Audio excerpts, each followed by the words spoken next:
بسم الله الرحمن الرحيم. الحمد لله رب العالمين، والصلاة والسلام على سيد الأنبياء والمرسلين وعلى آله وصحبه أجمعين. أما بعد،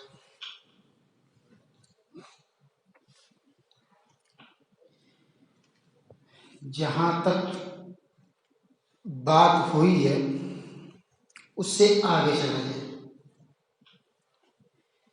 ایمان اور عقیدہ، یہ ایمان اور عقیدہ عام طور سے علماء کہتے ہیں دونوں ایک ہی چیز ہے. کچھ لوگ فرق بھی کرتے ہیں. بہرحال ہمیں اس بحث میں نہیں پڑھنا ہے. ہمیں یہ دیکھنا ہے کہ ہمارے ایمان کے اندر جن چیزوں کا ہم سے اقرار کروایا جاتا ہے اور جن چیزوں کو ماننے کے لیے ضروری کہا گیا ہے وہ کیا ہے، اور اصل مقصد کیا ہے. سب سے پہلی چیز تو یہ ہے کہ انسان ایک اللہ کو مانے. اللہ کو تو مانے لیکن ایک مانے. مختلف اللہ کو اگر کوئی مانتا ہے یا کہتا ہے نعوذ باللہ کہ اللہ 2 ہیں یا 4 ہیں یا بہت سارے ہیں یا 365 ہیں، تو چاہے وہ اللہ کا لفظ کہے چاہے خدا کا لفظ کہے، بہرحال وہ مسلمان نہیں ہوگا. اللہ کو ایک مانے گا تب بات بنے گی. اس کے بعد ہے حضور اکرم صلی اللہ علیہ وسلم کے اوپر ایمان لانا کہ محمد بن عبداللہ رسول عربی صلی اللہ علیہ وسلم کو اللہ کا رسول مانے اور آخری رسول مانے. محمد خاتم النبیین، آخری نبی اگر نہیں مانے گا، صرف نبی مانے گا تو بھی اس کا ایمان نہیں. اس کے بعد فرشتوں کو ماننا ہے، جنت، جہنم، قیامت کا دن، دوبارہ کی زندگی، پل صراط، تقدیر، یہ ساری کی ساری ایسی چیزیں جو ایمانیات کے اندر آتی ہیں اور ان تمام چیزوں کو ماننا ہے. مطلب سیدھا سادہ یہ نکلا کہ گویا کہ دنیا جو ہے یہ دار القیام ہے، دار القرار نہیں ہے. کیا مطلب؟ تھوڑا مشکل لفظ ہو. ایک حدیث کے اندر آتا ہے کن فی الدنیا کأنک غریب او عابر سبیل.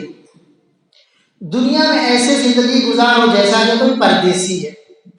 ابھی یہاں سے کسی کو جانا ہو ممبئی، مدراس، کلکتہ 4 دن 5 دن کے لیے، وہاں جائے گا تو کیا سوچے گا؟ زمین کہاں خریدوں، مکان کہاں بناؤں؟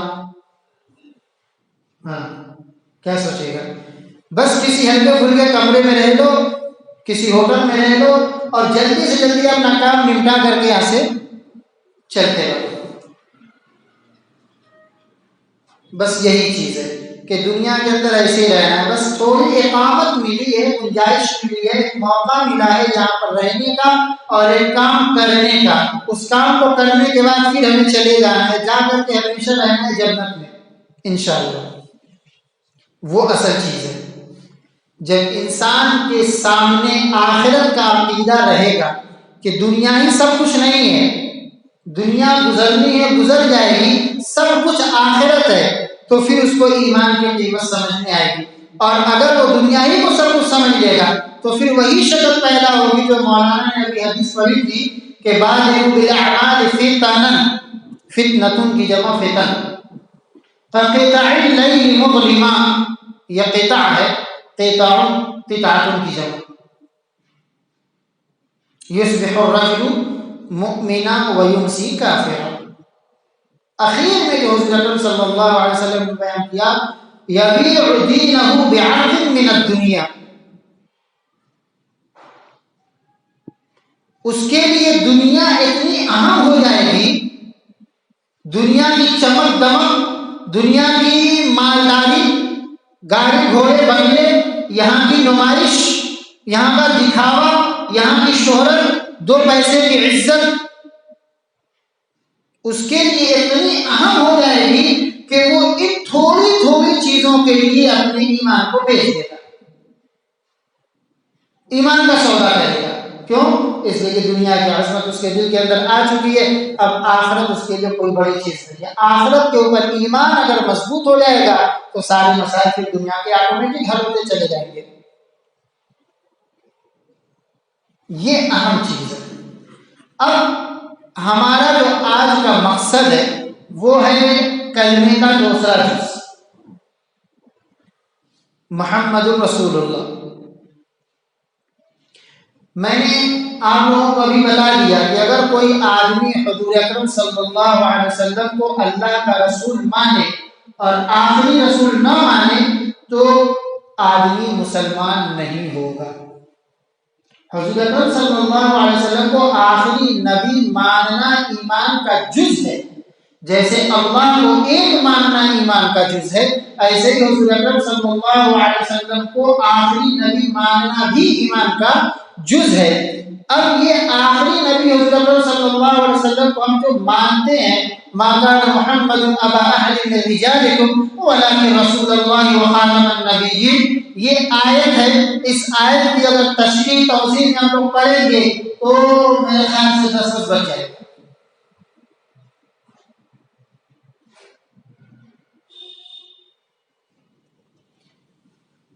قرآن کریم کی 100 ایسی آیتیں ہیں جو اس بات پر دلالت کرتی ہیں صراحتاً، دلالتاً، اشارتاً کہ حضور اکرم صلی اللہ علیہ وسلم اللہ کے آخری نبی ہیں۔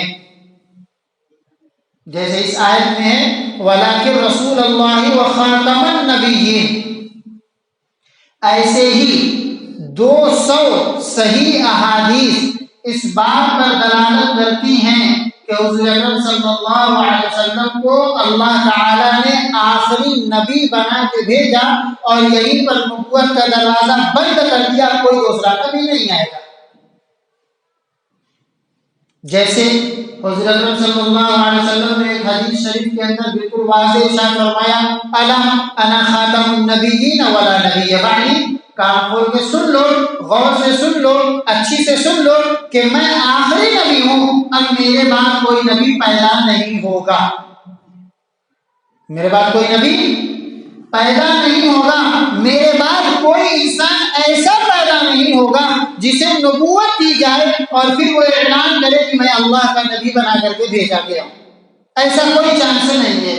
اسی طریقے سے دوسری جگہ حضور اکرم صلی اللہ علیہ وسلم نے ارشاد فرمایا لو کان بعدی نبی لکان عمر، اگر میرے بعد نبوت کا دروازہ کھلا رہتا، نبوت کا سلسلہ چالو رہتا، نبیوں کے آنے کی امید ہوتی تو میرے بعد سب سے پہلے عمر ابن خطاب کو نبی بنایا جاتا،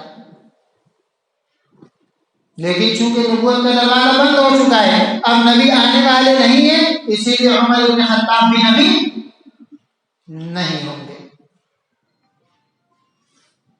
حضور اکرم صلی اللہ علیہ وسلم کو آخری نبی بنا کے بھیجا گیا، یہ بات آپ لوگ اپنے ذہن کے اندر بالکل بٹھا لیجیے۔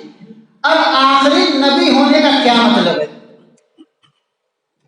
ایک چھوٹا سا مفہوم ذہن کے اندر ہونا چاہیے کہ حضور اکرم صلی اللہ علیہ وسلم آخری نبی ہیں، اس کی کیا فضیلت ہے، کیا معنی ہے۔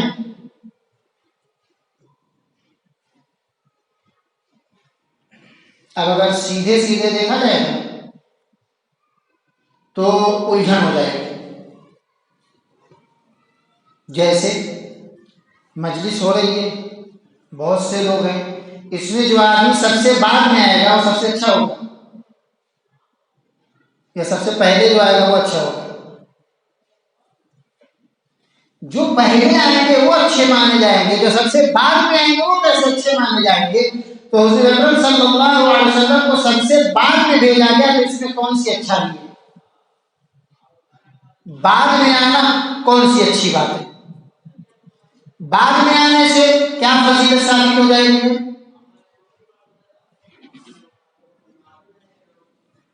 کوئی آدمی اعتراض کر سکتا ہے؟ اس لیے اس کا ایک چھوٹا سا مفہوم سمجھ کر کے دماغ میں رکھنا چاہیے کہ اگر کوئی پوچھ دے، ہمارا دل پوچھ دے، تو ہمارے پاس اس کا مطلب ہونا چاہیے کہ حضور اکرم صلی اللہ علیہ وسلم سب سے آخری نبی ہیں۔ اس کا مطلب کیا ہے؟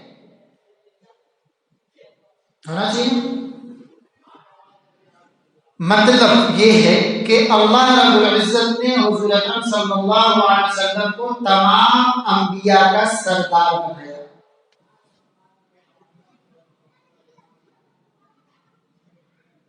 تمام انبیاء کرام کا سردار بنایا، نبیوں کا نبی بنایا، اور ہر نبی سے یہ وعدہ لیا گیا کہ آپ حضور اکرم صلی اللہ علیہ وسلم کی نبوت پر ایمان لائیں گے اور آپ ان کو اپنا نبی مانیں گے۔ قرآن کریم میں اس کو بہت اچھے انداز کے اندر بیان کر دیا گیا، لیکن ظاہر سی بات ہے کہ انبیاء کرام کی زندگی میں حضور صلی اللہ علیہ وسلم کو تشریف لانا نہیں تھا۔ حضور صلی اللہ علیہ وسلم کو اللہ تعالیٰ نے پہلے متعین کر دیا تھا کہ بھیجنا کب ہے اور کیوں ہے، اس کی دلیل میں بتاؤں۔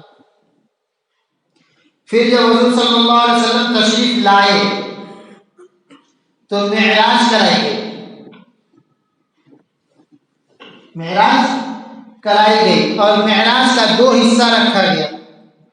سبحان الذي اسرى بعبده ليلا من المسجد الحرام الى المسجد الاقصى، مسجد حرام سے مسجد اقصی لے گئے، اور پھر مسجد اقصی سے ساتوں آسمان کے اوپر عرش معلیٰ لے گئے۔ تو عرش معلیٰ لے جانے کے لیے تو مسجد حرام سے بھی لے آ سکتے، وہاں راستہ نہیں تھا کیا؟ وہاں بھی تو راستہ تھا، لیکن پہلے مسجد اقصی لے گئے، وہاں پر تمام انبیاء کرام کو اکٹھا کیا گیا۔ حضرت آدم علیہ السلام سے لے کر کے حضرت عیسیٰ علیہ السلام تک جتنے انبیاء کرام تھے سارے لوگوں کو وہاں پر اکٹھا کیا گیا، اور حضور صلی اللہ علیہ وسلم کی امامت کے اندر 2 رکعت نماز پڑھوائی گئی۔ سب نے حضور کے پیچھے 2 رکعت نماز پڑھ کر کے اپنے آپ کو ان کا مقتدی بنایا، اور یہ ثابت کر دیا کہ آپ ہمارے امام ہیں اور ہم آپ کے پیچھے ہیں۔ تو سردار کون ہوئے؟ کون ہوئے؟ حضور اکرم صلی اللہ علیہ وسلم۔ حضرت عمر رضی اللہ تعالیٰ عنہ ایک مرتبہ دربار میں آئے اور فرمایا کہ میں آپ کے پاس آتا ہوں تو راستے میں یہودیوں کا ایک مدرسہ پڑھتا ہے، وہ مجھ سے کہتے ہیں کہ تورات کا مطالعہ کرو۔ حضور صلی اللہ علیہ وسلم بہت زیادہ ناراض ہوئے، بہت سخت ناراض ہوئے، اور ناراض ہو کر کے فرمایا لو کان موسیٰ حیا لما وسعہ الا اتباعی، اگر موسیٰ علیہ السلام کو لمبی زندگی ملتی اور آج تک اگر وہ باحیات ہوتے، دنیا کے اندر موجود ہوتے، تو وہ خود میری اتباع کرتے، اس کے علاوہ کوئی دوسرا راستہ نہیں تھا، اور تم ان کی کتاب کی بات کرتے۔ جس نبی پر کتاب آئی ہے ان کو میرے پیچھے چلنا ہے، تو تم ان کی کتاب قرآن کے بعد بات کر رہے، کتنی بے کی بات ہے۔ یہ تمام کی تمام چیزیں، چاہے آیت کے اندر ہو، چاہے حدیث کے اندر ہو، چاہے معراج کے واقعے کے اندر ہو، یہ ساری کی ساری چیزیں بتاتی ہیں کہ ہمارے آقا سرکار مدینہ حضور اکرم صلی اللہ علیہ وسلم کو اللہ رب العزت نے ابن آدم، ابنائے آدم کہہ لیجئے، کا سردار بنایا ہے۔ انا سید ولد آدم ولا فخر، حضور صلی اللہ علیہ وسلم نے اپنی پیاری زبان سے خود ہی ارشاد فرمایا کہ میں اولاد آدم کا سردار ہوں، اور یہ میں حقیقت بیان کر رہا ہوں، کوئی فخر کی بات نہیں ہے۔ اب ایک ضابطہ ہے، چھوٹی چیز جس کی ویلیو کم ہو وہ اپنے بڑے ویلیو والی چیز پر اثر انداز نہیں ہو سکتی۔ مثال کے طور پر آپ لوگوں کو میں سمجھا دیتا ہوں، ایک مثال سے بات سمجھ میں آ جائے گی۔ عدالتیں ہمارے ہندوستان میں چلتی ہیں، ایک ضلعی عدالت ہے، ایک صوبائی عدالت ہے، ایک ملکی عدالت ہے۔ یہاں کی ایک مئو کی عدالت ہے، اس کے بعد پھر لکھنؤ اور الہ آباد کی ہے ہائی کورٹ ہے، اس کے بعد کیا ہے؟ سپریم کورٹ ہے۔ اگر ہائی کورٹ کوئی فیصلہ کر دے تو کیا ذیلی عدالت اس کو رد کر سکتی ہے؟ نہیں رد کر سکتی. کیوں؟ اس کے پاس وہ اتھارٹی اور پاور ہی نہیں ہے. اس سے بڑا پاور والا جب ایک فیصلہ کر رہا ہے تو اس کے نیچے کام کرنے والا اس کو کیسے آبجیکشن کر سکتا ہے؟ اس کو تو ماننا پڑے گا.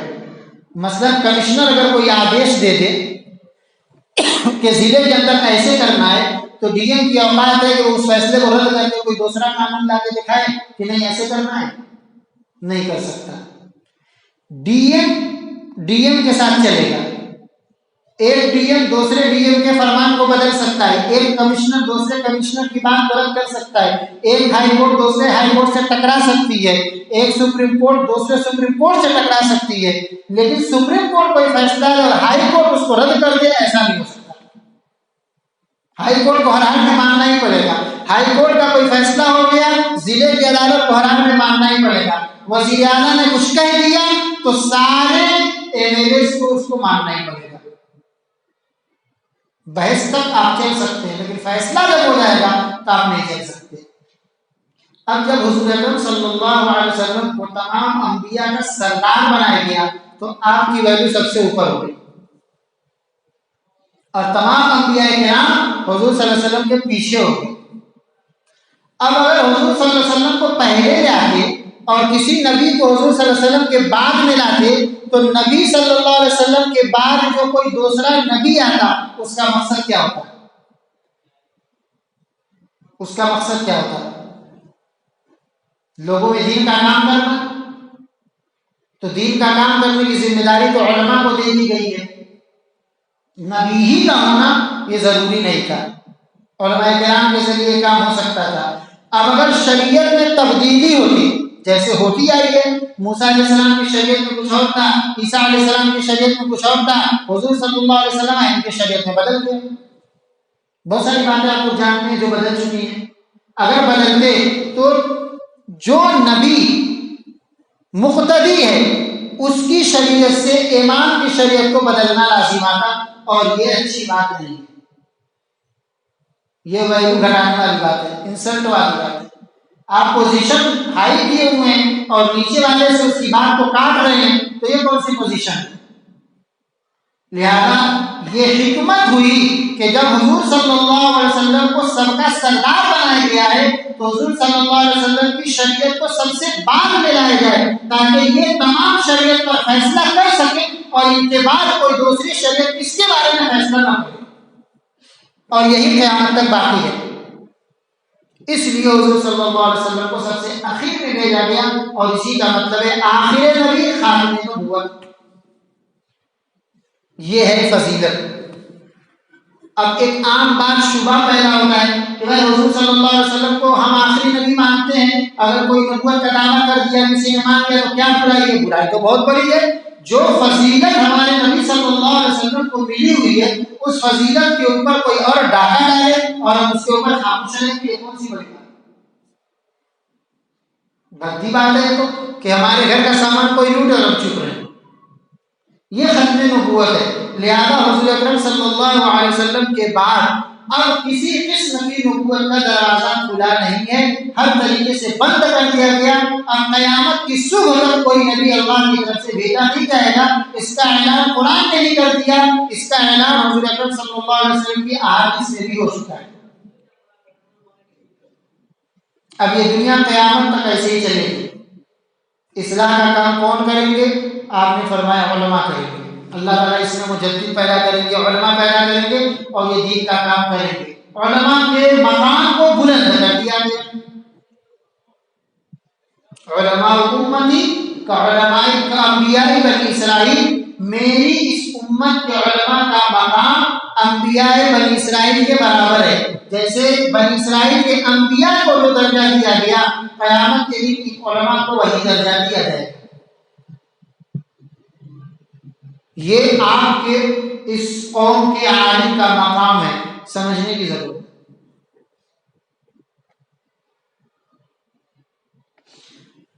لیکن کبھی کبھی ایسا بھی ہو سکتا ہے کہ حالات کچھ زیادہ ہی بگڑ جائیں.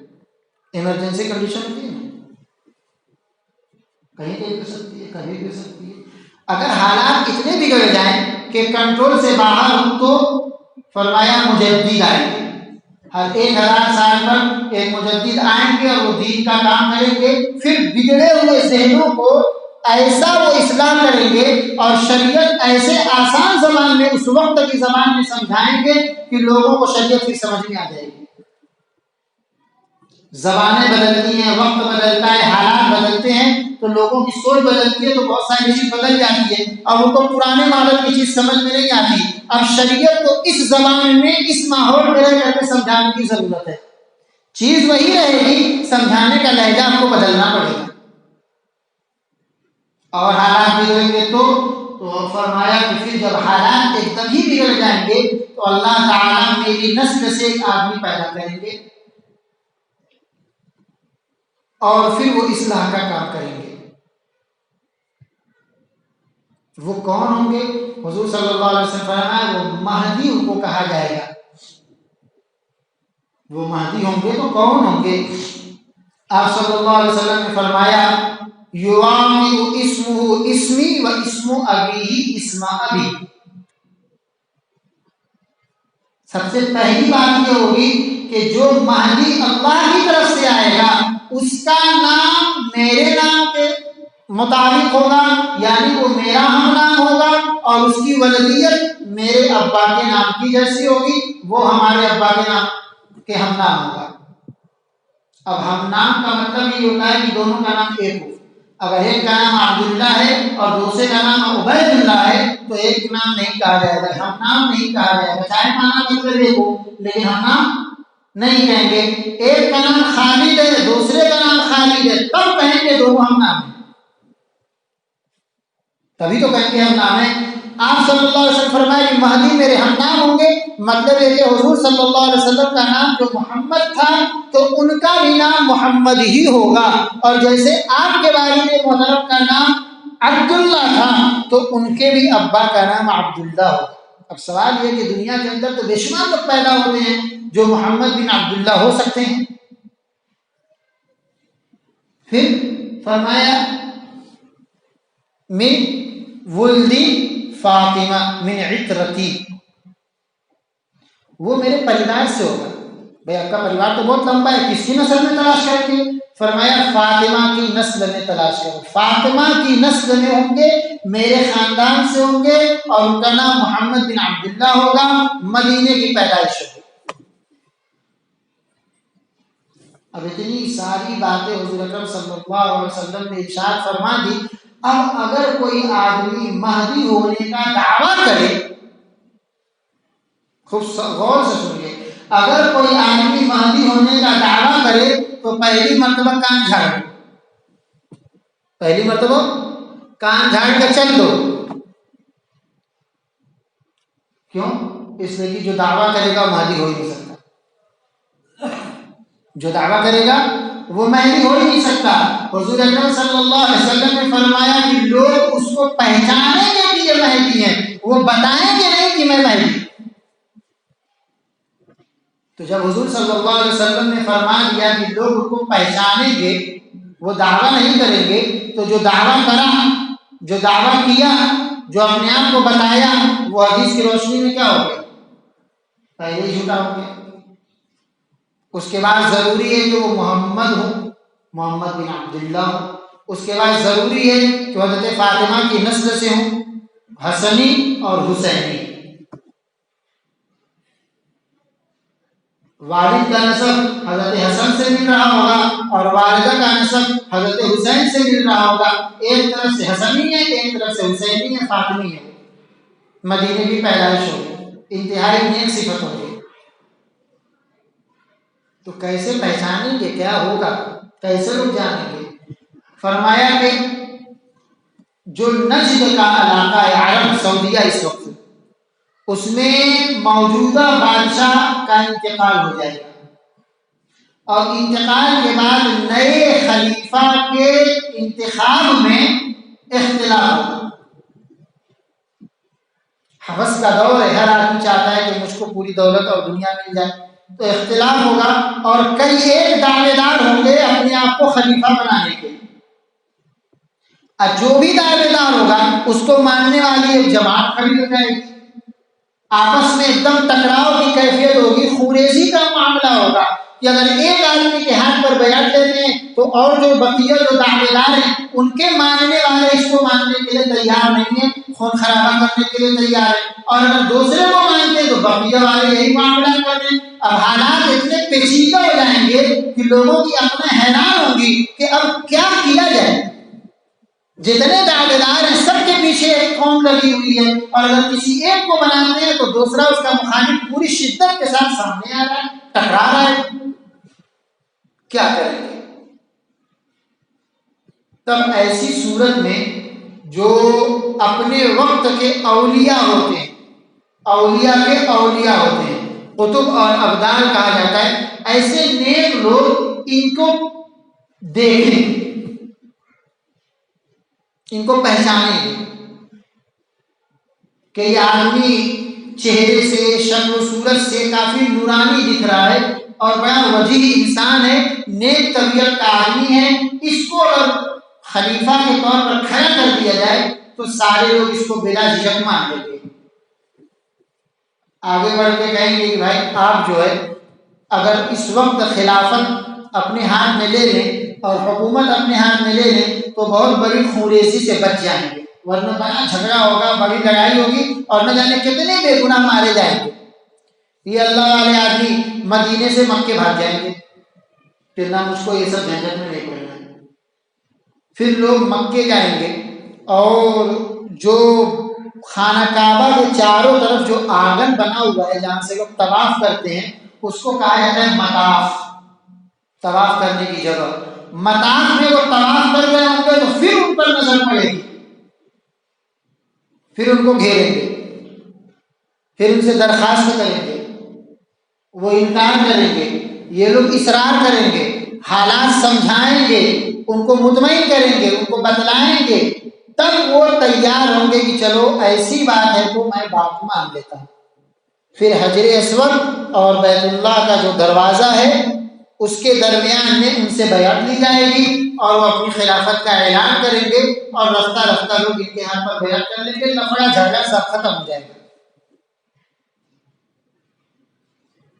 حالات اتنے خراب ہوں اور اچانک سدھر جائیں تو سب کے کام کھڑے ہو جاتے ہیں، کھڑے ہوتے نا، وہ کون آدمی ہے بھائی، ایک منٹ میں سارا مسئلہ سلجھا دیا، یہ آدمی کوئی معمولی نہیں ہوگا، یہ ہمارے لیے بھی مصیبت بن سکتا ہے، ہمارے لیے بھی مصیبت بن سکتا ہے۔ لہذا جو لوگ حکومت، دولت، دنیا داری کے پیچھے بھاگنے والے ہیں انہی لوگوں میں سے ایک آدمی ہوگا سفیانی نام کا، وہ چاہے اس کے دل دماغ میں جو بھی ہو لیکن بظاہر ایسا لگتا ہے کہ اس کو مہدی سے خطرہ محسوس ہو رہا ہے کہ جب انہوں نے اپنے وہاں کے سارے اختلافات کو ایک چٹکی میں ختم کر دیا اور سارے لوگ ان کو مان لیے تو یہ اب اپنی حکومت کو آگے بڑھائے گا، وہ ہمارے اوپر خطرہ منڈلائے گا۔ وہ اپنی حکومت کو بچانے کے لیے یا جو بھی ہو امام مہدی کے خلاف ایک لشکر بھیجے گا۔ لشکر کا مقصد ہوگا کہ جا کر کے حملہ کرے اور ان کو پکڑ کے قتل کر دے۔ اب جس کو اللہ تعالیٰ نے مہدی بنا کے بھیجا ہے کام کرنے کے لیے تو بدی شدی آدمی اس کو پکڑ کے مار دیں گے، اتنا آسان ہو گیا ہے۔ وہ لشکر مدینہ پہنچنے سے پہلے پہلے ریگستان میں دھسا دیا جائے گا، زمین پھٹے گی، سب زمین میں دھسے ختم ہو جائیں گے۔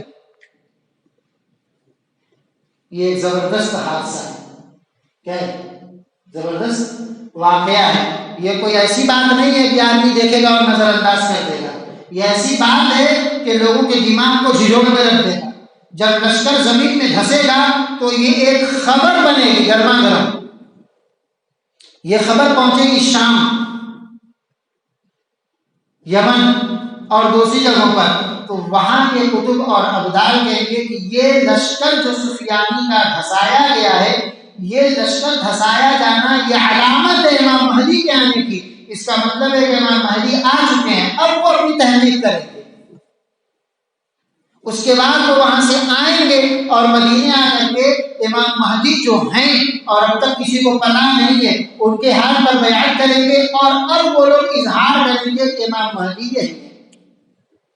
ہم نے ان کو امام مہدی کے طور پر پہچانا ہے کیونکہ حدیث کے اندر یہ علامت جو آئی تھی وہ انہی کے اوپر صادق آ گئی ہے۔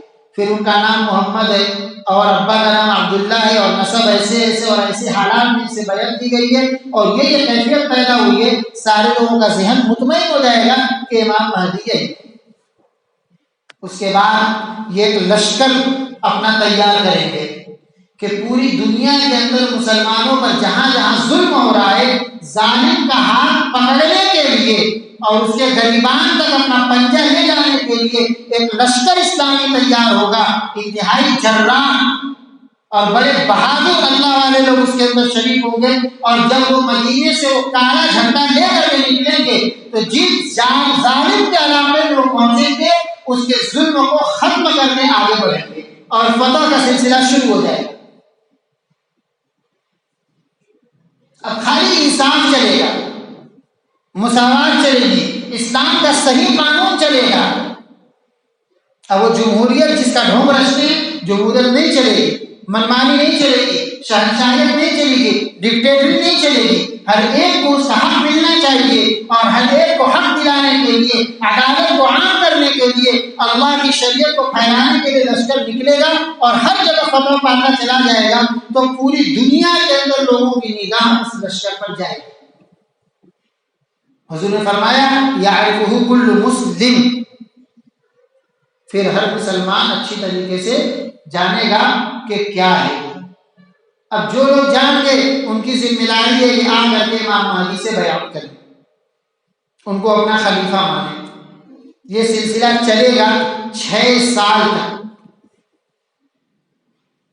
7ویں سال میں دجال نکلے گا۔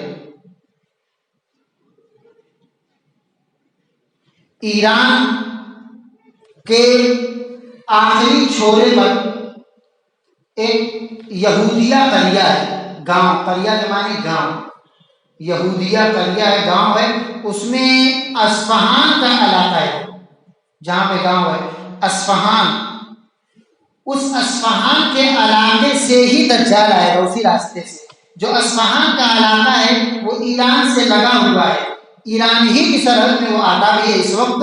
وہاں پر انہوں نے کالی دیوار بنائی ہے اور ایک حویلی بنائی ہے، بہت شاندار حویلی بنائی ہے۔ کیوں بنائی ہے؟ یہودی وہاں پہ حویلی بنائے ہیں کہ جب دجال آئے گا تو تھک تھکا کے آئے گا، اس کے آرام کے لیے ایک حویلی بنائی ہے۔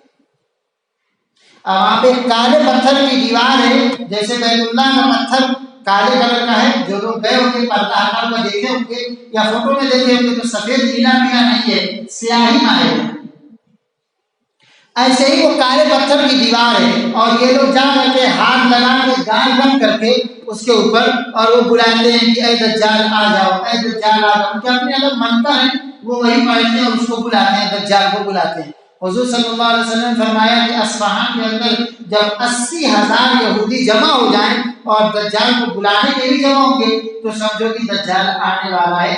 آج سے 2.5-3 سال پہلے وہ تعداد 80,000 کی پوری ہو چکی ہے۔ دجال کے آنے کی علامتوں کے بارے میں بحث نہیں کروں گا، ٹائم بہت زیادہ نہیں ہے، ورنہ میں بتاتا کہ دجال کے آنے کی بڑی بڑی علامتیں کیا ہیں اور کتنی پوری ہو چکی ہیں۔ بہرحال دجال وہاں سے آئے گا۔ حضرت صلی اللہ علیہ وسلم فرمایا کہ یوم کا سنتی و یوم کا شہری و یوم کا اسبوعی و باقی ایام ہی کا عیسائی و ایام ہی کا ایام، اس کا پہلا والا جو دن ہوگا وہ 1 سال کے برابر ہوگا، اور دوسرا والا جو دن ہوگا 1 مہینے کے برابر ہوگا، تیسرا والا جو دن ہوگا 1 ہفتے کے برابر ہوگا، اور باقی سارے دن ایسے ہی ہوں گے جیسے ہمارے 24 گھنٹے کا رات دن ہوگا۔ صحابہ کرام نے عرض کیا کہ جو پہلا والا دن ہوگا 1 سال کے برابر، تو کیا 1 سال میں 5 ہی نماز پڑھیں گے ڈسکاؤنٹ کے ساتھ؟ بھئی پہلا دن 1 سال کے برابر ہو گیا تو ظاہر بات ہے 1 دن نماز نہیں پڑھیں گے 5۔ آپ نے فرمایا نہیں 5 نہیں پڑھنے کا، اندازہ لگا لگا کر کے نماز پڑھتے رہنا، اس 1 سال کے برابر جو 1 دن ہے تو 1 سال میں جتنی نماز پڑھی جاتی ہے اتنی پوری نماز پڑھی جائے گی۔ اب پریشان ہونے کی ضرورت نہیں ہے، یہ دنیا میں چل رہا ہے، دنیا جو گردش کرتی ہے تو سورج اور چاند، سورج جو ایسے گردش کرتا ہے یا ایسے گردش کرتا ہے، جیسے بھی آپ دیکھنا چاہیں الٹے ہو کے سیدھے ہو کے، اس سے مجھے لینا دینا نہیں ہے، لیکن پہلا وہ گردش جو کر رہا ہے تو سورج اور چاند ایسے گردش کر رہے ہیں تو اس کنارے اور اس کنارے، اس کو ہم کہہ سکتے ہیں قطب شمالی قطب جنوبی، یہاں پر 6 مہینے کا دن اور 6 مہینے کی رات ہوتی ہے۔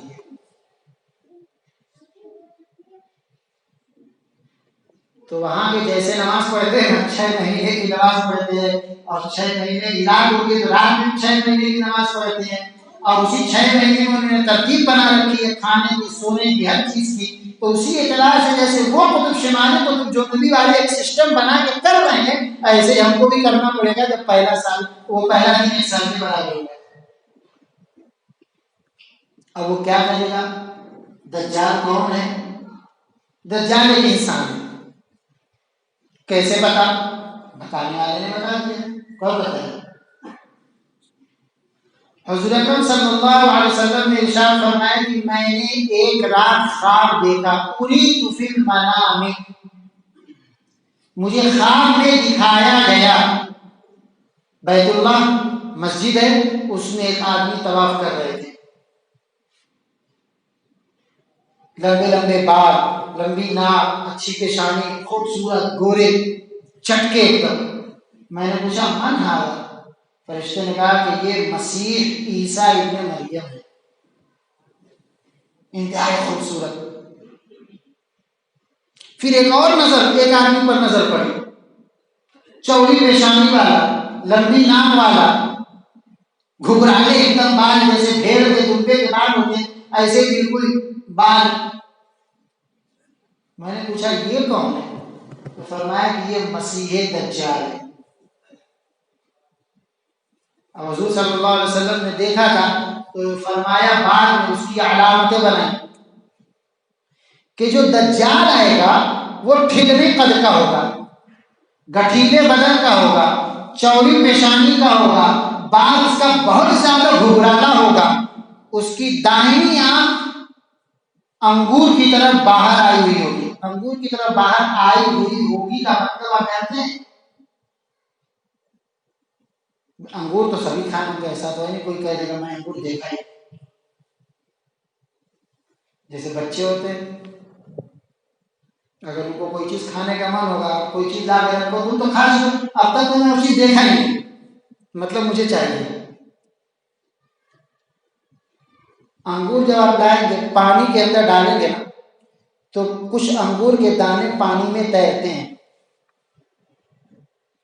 نہ تو پورا باہر ہوتا ہے نہ پورا اندر ہوتا ہے، بلکہ آدھا اندر ہوتا ہے آدھا باہر ہوتا ہے۔ اب ہر آدمی جب گھر جائے گا تو شیشے کے سامنے اپنی اپنی آنکھ کو قاعدے سے دیکھ لینا، سب کی آنکھ اندر ہے۔ جو پتلیاں بنائی گئی ہیں آنکھ کہاں ہے؟ اندر ہی ہے نا، بالکل باہر تو نکلی نہیں ہے۔ یہ حصہ یہ ایسے کرو آنکھ تھوڑی ٹکرائے گی، ٹکرا رہی ہے؟ کسی کی نہیں ٹکرائے گی، سب کی اندر۔ اس کی آنکھ یہ حصہ باہر ہوگا اور انگور کی طرف باہر نکلا ہوا ہوگا، ایسے کوئی ہاتھ کرے گا تو آنکھ بھی اس کے لگے گی۔ یہ تو کہاں ہے ہی، آنکھ باہر نکلی ہوئی ہے، تھوڑی سی لٹکی ہوئی ہے، اور دوسری جو بائیں آنکھ ہے وہ سپاٹ ہوگا، بالکل سپاٹ، آنکھ نہیں ہوگی، آنکھ کی جگہ پر کالا جموٹ ہوگا۔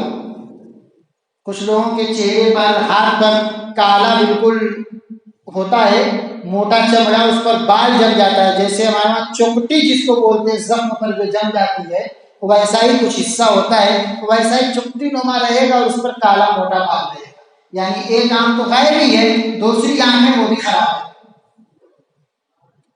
مکتوب بین عینیہ کافر، اور دوسری حدیث کے اندر ہے مکتوب بین عینیہ کافر، یقرأہ کل مسلم، وہ جو کافر لکھا ہوا ہوگا وہ ہر مسلمان پڑھ لے گا، چاہے پڑھا لکھا ہوگا چاہے جاہل ہوگا۔ اب آپ صلی اللہ علیہ وسلم نے فرمایا رجل اعور، اور رجل کا مطلب ہوتا ہے آدمی، لہذا دجال جب بھی آئے گا آدمی ہی کی شکل میں آئے گا اور کسی شکل میں نہیں آئے گا، اس لیے کہ حضور اکرم صلی اللہ علیہ وسلم نے جو بات بیان کر دی وہ 100% بالکل شیور ہے، اس کے اندر تبدیلی نہیں ہو سکتی، اس کا کوئی معنی مطلب نہیں نکل سکتا کہ اس کا مراد یہ ہو سکتا ہے بھائی اب رجل کا تو آدمی ہوگا، اب رجل سے مراد کوئی مشین کیسے ہو جائے گی؟ پاور کتنا ہوگا، اس کی طاقت کے بارے میں حضور اکرم صلی اللہ علیہ وسلم فرمایا کہ اللہ تعالیٰ اس کو مکمل اختیار دے دیں گے، مکمل اختیار دے دیں گے، اتنا اختیار دے دیں گے کہ جہاں سے گزرے گا ایک مرتبہ اشارہ کرے گا کہ بارش شروع، بالکل بنجر زمین ہے، خراب کچھ نہیں ہے، ایک مرتبہ اشارہ کرے گا سب کھیتی اگ جائے گی، اس کے ایک ہاتھ میں جنت ہوگی ایک ہاتھ میں جہنم ہوگی، جو اس کی جنت ہے وہی حقیقت میں جہنم ہے، اور جو اس کے ہاتھ کی جہنم ہے حقیقت میں وہی جنت ہے۔ ایک آدمی کو بلائے گا ادھر، کہاں ٹھیک، کہا یہ کس کی قبر ہے؟ کہا میرے ابا کی قبر ہے، کہا اٹھو، قبر سے ایک آدمی نکلے گا، ارے میرے ابا، حضور نے فرمایا نہ دھوکہ مت کھانا، وہ تمہارے ابا کی شکل میں شیطان آیا ہے، تمہارے ابا نہیں آئے ہیں، وہ ایک مرتبہ اشارہ کرے گا مردے زندہ ہو جائیں گے، تو قبر سے اشارہ کر کے جو اٹھا رہا ہے مردے کو نہیں اٹھا رہا ہے، وہ شیطان کو بلا رہا ہے، اس کے بعد کی شکل میں شیطان آئے گا اور آ کے کہے گا بیٹا مان جاؤ حقیقی خدا یہی ہے، اتنا دھوکہ دے گا، اتنا فراڈ کرے گا۔